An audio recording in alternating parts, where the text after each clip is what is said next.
Hello class, welcome to Understanding Macro Models Lesson 2. This one is on modeling in math, in particular with the equation of exchange. So we have our three models, the Austrian model or the market process model that has really no math in it. It has some useful graphs but no math. Then we have the classical model, which uses principally the equation of exchange. The equation of exchange predates Keynes by quite a bit actually. And then the Keynesian model, which has full mathematical rendering. And I have another lesson coming after this, lesson 3, where we do the math, that is the Keynesian math. But in this lesson we're going to talk about the classical model and the Keynesian model through the lens of classical model, that is through the equation of exchange. Okay, so let's get started. The equation of exchange is really kind of simple. It is MV equals PQ. Now there are actually several versions of this equation, but I find this the simplest one to explain to students. M stands for the money supply. Now you might think that the money supply is really simple, but actually it's a bit complicated.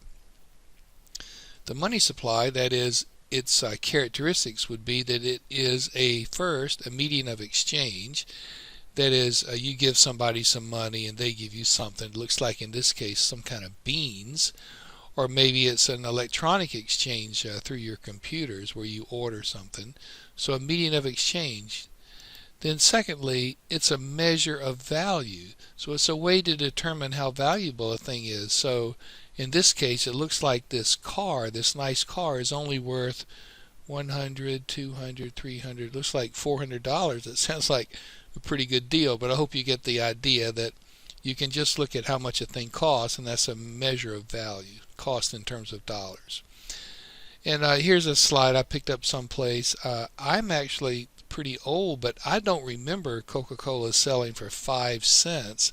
I do remember them selling for a dime, and you could get 2 cents back if you left the bottle in one of these racks. But I don't remember 5-cent sodas. I do remember these vending machines where you had this lever here. So let's see, where's my mouse? This is a lever. You push this lever down, and then somehow the Coke drops out of this cooler and comes in this little thing. And that's a bottle opener right there, which you probably don't know why you would need that, but in the old days you needed a device to open the bottle. Okay, anyway, so that's a measure of value. And then its last function is a store of value. And this is McScrooge, right? Isn't that who that duck is? Duck McScrooge? Store of value, where you can just pile all your money up and store the value into the future. By the way, this function of money is actually not very good in a world of inflation, since the value of the money is slowly evaporating away. Okay, so those are the characteristics of money. Then we have types of money. So the first one obviously is currency. That is the folding money that you carry, at least some of us still carry in our wallets. It looks like that for those of you who only use debit cards nowadays. And then there's demand deposits. So demand deposits are money, electronic money, that you have in your checking account, and then you have some kind of debit card. This says credit card, but these should be debit cards, or maybe an actual physical checkbook like people had in the old days to get access to these deposits. So it's not currency in the sense of Federal Reserve notes, but it's money in a bank someplace that you can get out on demand. And then the third kind is time deposits. These are other kind of very liquid assets that you might have at a bank, but you can't get them out on demand. You have to give them some kind of notice, some kind of lead time to get the money for you. Then the fourth one is all the other kinds of money that there might be, all ranked by liquidity. So in the upper level econ classes, we have definitions of money like M1, which would just be these two things: currency plus demand deposits. And then M2 is currency plus demand deposits plus time deposits. And then there's others, M3, M4, M5, depending on what you include and what you exclude. Okay, so those are types of money. I thought it might be fun to do a few examples of money. So this is obviously what you know. We call these things dollars or $100 bills and so forth, but technically they are Federal Reserve notes. They aren't really dollars. They're Federal Reserve notes, even though it might say a dollar on there somewhere. This is actually a dollar. This is a Treasury note, and you can turn this thing in. These don't circulate anymore. You can turn this thing in, and you can get like whatever it's backed by, in case of maybe it's backed by gold or silver. I can't tell in this case which way this thing is backed, but those were dollars. And then when the Federal Reserve was created in 1913, they began to issue these things that they called Federal Reserve notes.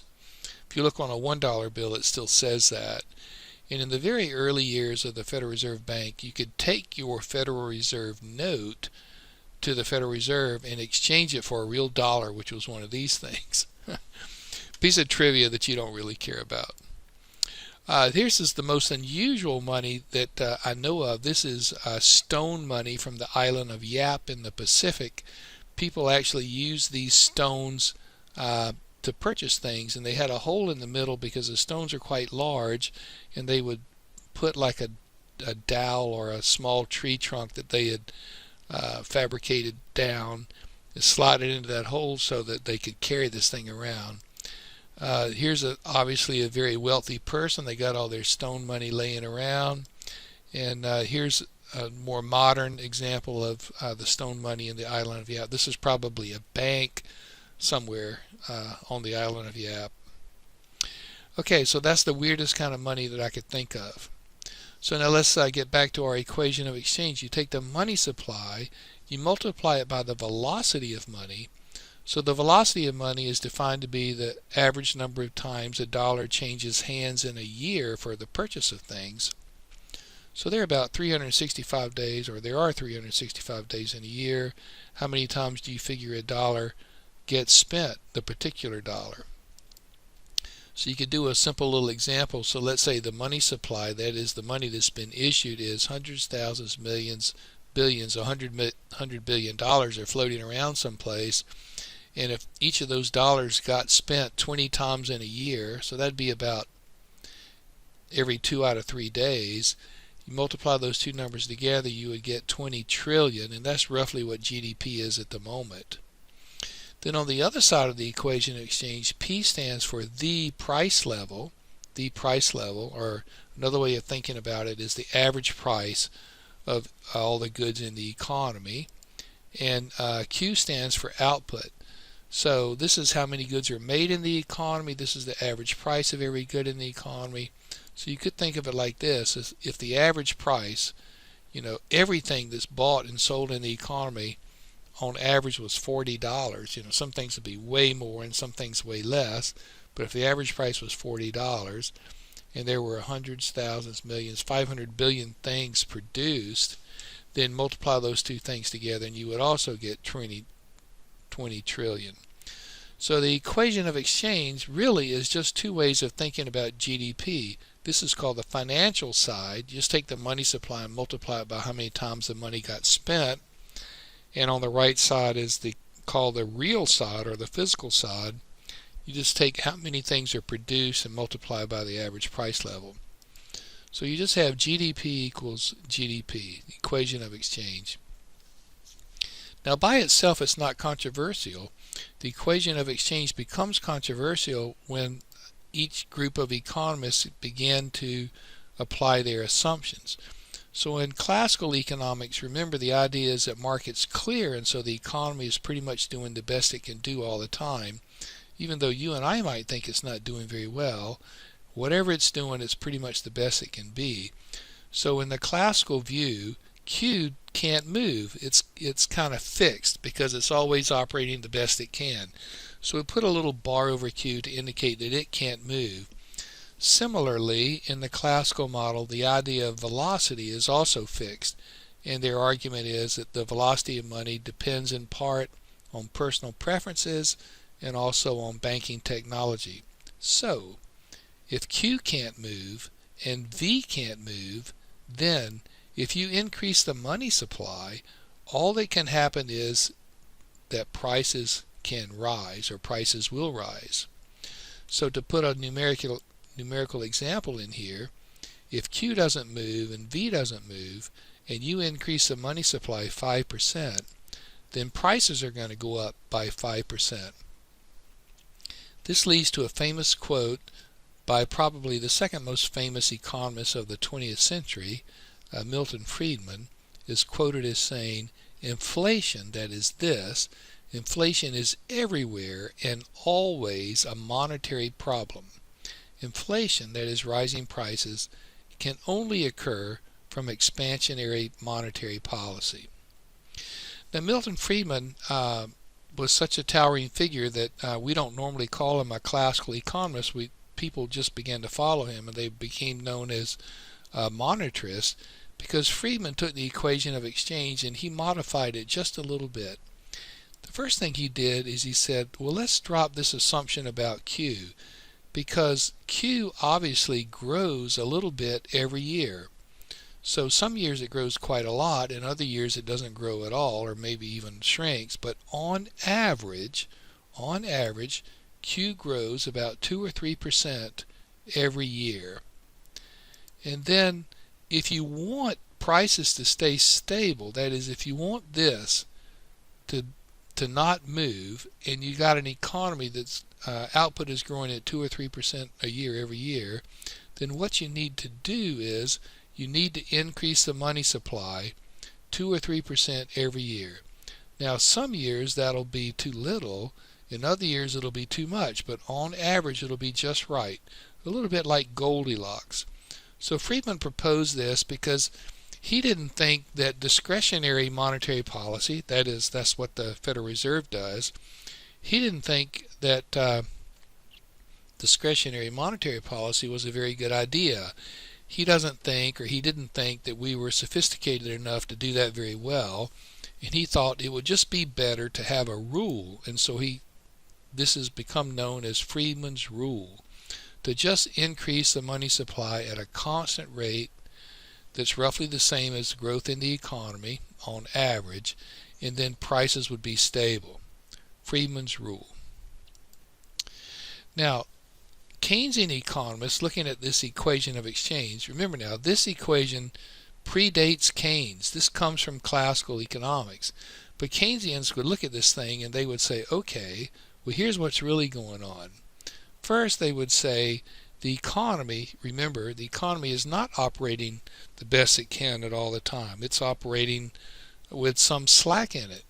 And so they would say this assumption, this classical assumption that Q can't move is false. So they would take this bar off of this thing, and also the bar off of velocity. And now, in the Keynesian view, if you increase the money supply, a lot of different things might happen. Increasing the money supply might stimulate the economy, and so Q might go up. This is exactly what people at the Federal Reserve are thinking. So whenever they increase the money supply and lower interest rates, they're doing it because they're hoping that that will stimulate output. You might be surprised to know that John Keynes himself, that is the man, not the modern science that we call Keynesian economics, but John Keynes himself didn't think this was very likely. He actually thought that if we increase the money supply, all that would happen is that the velocity of money would go down. That banks would hold the money if you increase the money supply in a way that it ended up in their vaults, or if somehow you could distribute this extra money to individuals, they would just hold it, in a jar in their garden or under their bed or in a pillowcase or some such thing. So Keynes himself, John Maynard Keynes, wasn't a big fan of monetary policy. But nevertheless, Keynesian economics as we know it today, especially those that are at the Federal Reserve, think that increasing the money supply will lead to extra output. Okay, so let's summarize this. According to the classical school, that is classical economics, markets clear. So there's not much point to stimulating the economy. If you attempt to stimulate the economy by, say, expanding the money supply, it will just lead to inflation. Keynesians assume that the economy has lots of idle resources, and so it is possible to stimulate the economy, and it would lead to economic growth. The difference between the classical and Keynesian approach is easily demonstrated with the equation of exchange, which is what we did in this lesson. Austrian economists, or those that follow the market process model, have little use for the equation of exchange with its aggregated concepts of output and prices. They have some supply and demand analysis that helps make their point, and that will come up in lesson 4. Okay, so that's it, and I hope you found that helpful.